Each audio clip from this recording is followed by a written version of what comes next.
Alright, this is my final video for the year. My Christmas tradition number 4. The Michael Keaton film, Jack Frost. This was released back in 1998, and when it just came and went with no impact. It was panned by critics, it got mixed reviews from audiences, and it literally did not go on to develop a cult following. It doesn't even have a Blu-ray yet. It never made it past DVD, so fortunately I got one. The movie did get some praise from a number of people. Awesome Walter from Channel Awesome is one of them, because when they did the top 5 worst Michael Keaton performances, when they had that at number 5, he's like, what the heck is this doing on this list? I love this movie! And I've worked with some people that also are a fan of it. And I wasn't a fan of it at first. When it came on HBO, I only caught glimpses of it. Well, I caught scenes. I should have said that. And the one I saw the most was whenever they were going sliding down that hill with all those bullies chasing after them. Every time I turned it on, it was always at that part. I only caught the ending a few times when he became Jack Frost again. Well, his human form.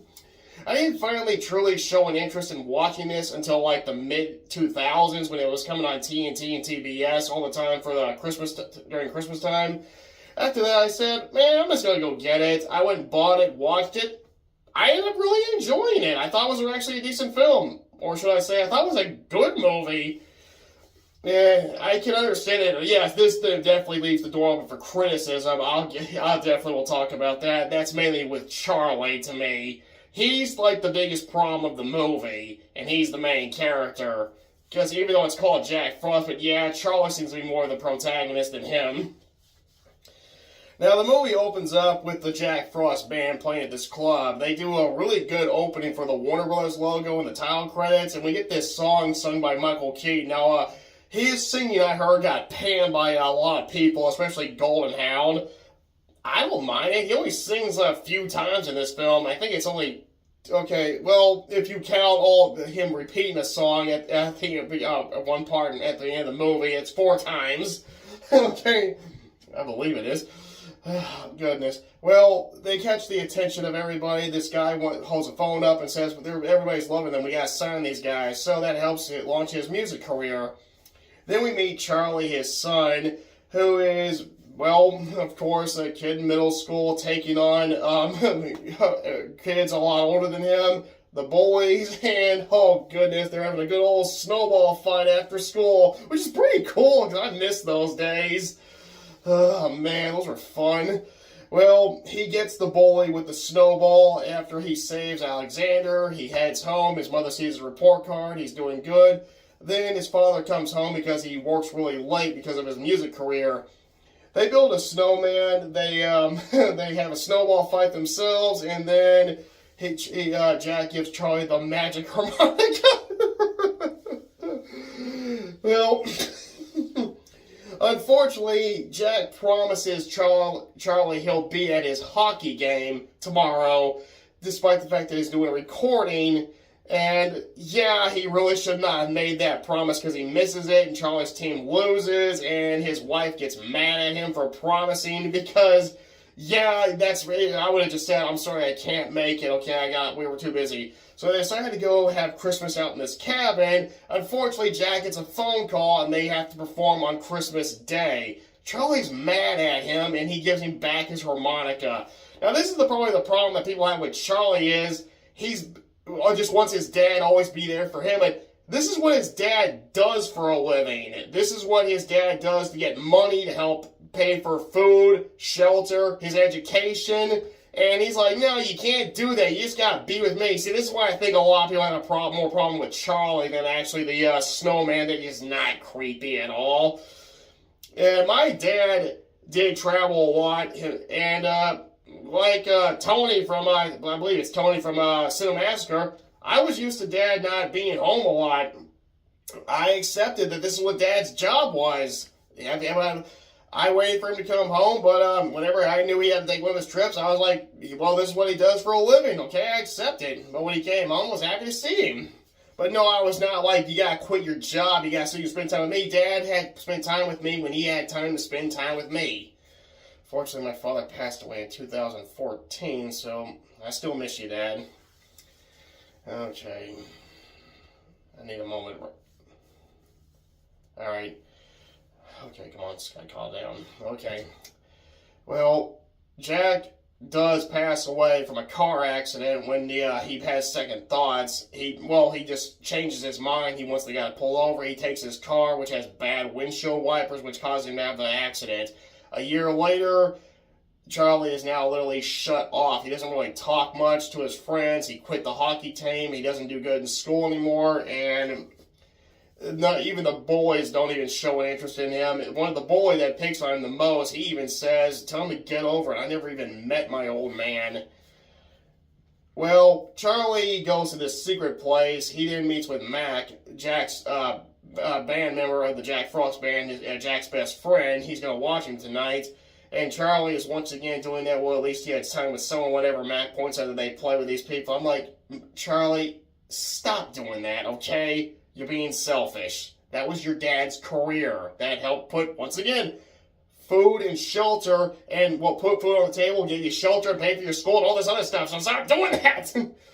Okay, he sees people building a snowman, so he goes and builds one, and well, Jack dies 31 minutes in the movie, and he comes back 41 minutes in the film as a snowman. So that's how long you have to wait before Jack comes in as a snowman, and it's a pretty good looking snowman.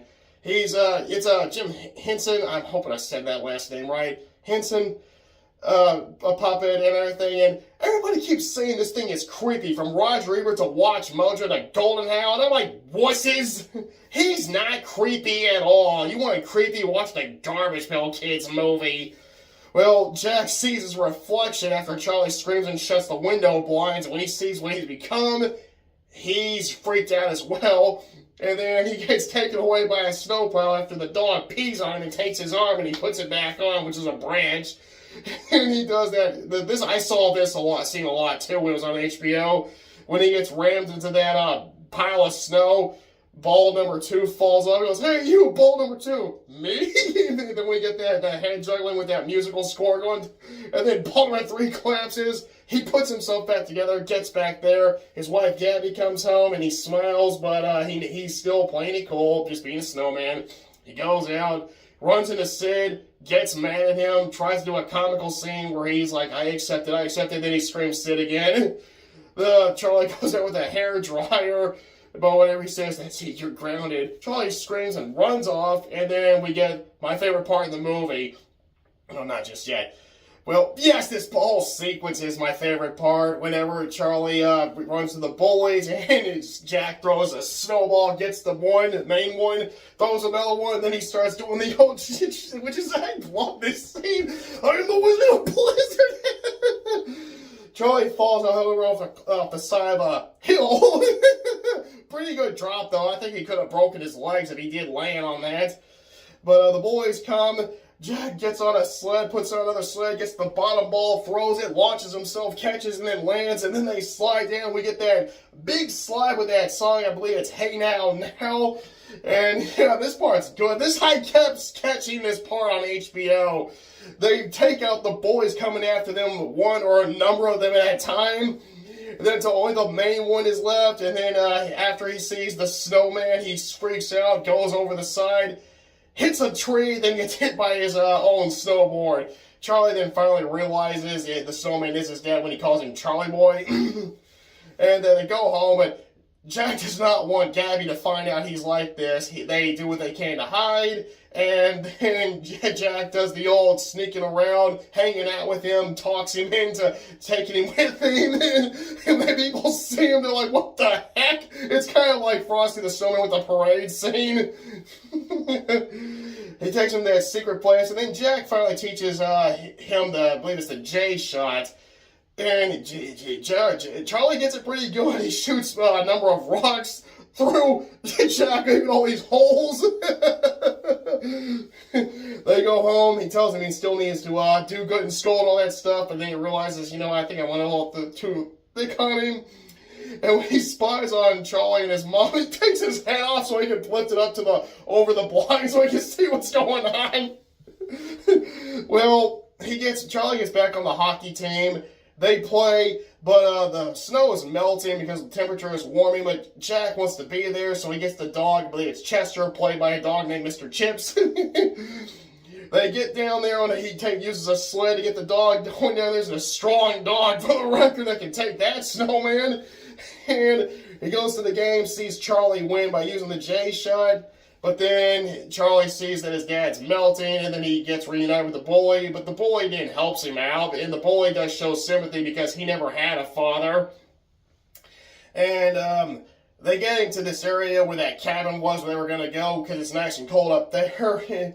After that, Jack calls and tells Gabby where they're at. She comes down there. On Christmas Day, Jack tells Charlie it's time for him to go. And but of course, Charlie does reveal that it wasn't the magic harmonica. I guess he played it when Jack came to life. But in reality, he says, I just wished it. Okay, so you wished and played at the same time. The two things that are needed to get Jack to come back so you can have one more Christmas with him. Well, in that case, play the same thing and wish every year. Problem solved. Just wish that he had played and wish that he was back alive in his human self, or that accident never happened. That would have been better. But yeah, but unfortunately, it's a one-time deal because there was never a sequel because the movie failed. Jack leaves after getting reunited with Gabby, takes his human form, he sings that little song, that short one verse, and then he heads off, and then it shows a very touching ending with Mac playing the piano. We see Chester, we see the kids and the bully playing, and then it shows zooms out the whole town, which is a pretty good shot. And the soundtrack's good, especially so I get the right song whenever Charlie's making the snowman. Because I actually do like that part. It's not my favorite part, it's my second favorite part of the movie. Now, Jack Frost is number 3 on my top 10 favorite films of 1998. I think this movie gets more hate than it deserves. It's not a bad film. It is a good movie. Well, at least to me. I won't call it great because even though it's on my top 10 or 3, but yeah, 98 to me was not as impressive as everybody kept saying it is with a lot of movies. There's a lot of films I do like in 98, but I wouldn't exactly call them great, I just call them good. My favorite film of that year was actually Deep Rising. I was looking forward to that for so long. When I saw it, I loved it, and then I was horrified when I learned that it bombed and got panned by critics and was on Roger Ebert's most hated list. But still, I watch Jack Frost every December, along with those other 3, Christmas Vacation, Rudolph, and Frosty the Snowman. If you haven't seen it, check it out. Charlie's probably going to make you frown, but in the end, it's still a family fun movie. It's not one of the worst Christmas films of all time, so shut the heck up, Watch Mojo. Well, I've been at this for 6 months now, and I'm doing okay with views and likes. Excuse me. This is just a hobby. I have no plans of becoming the next angry video game nerd, nostalgia critic, cinema snob. I'm just gonna be me. If you've liked my videos, I thank you, and if you didn't, don't worry about it. Okay, I'm just gonna say Merry Christmas and have a Happy New Year.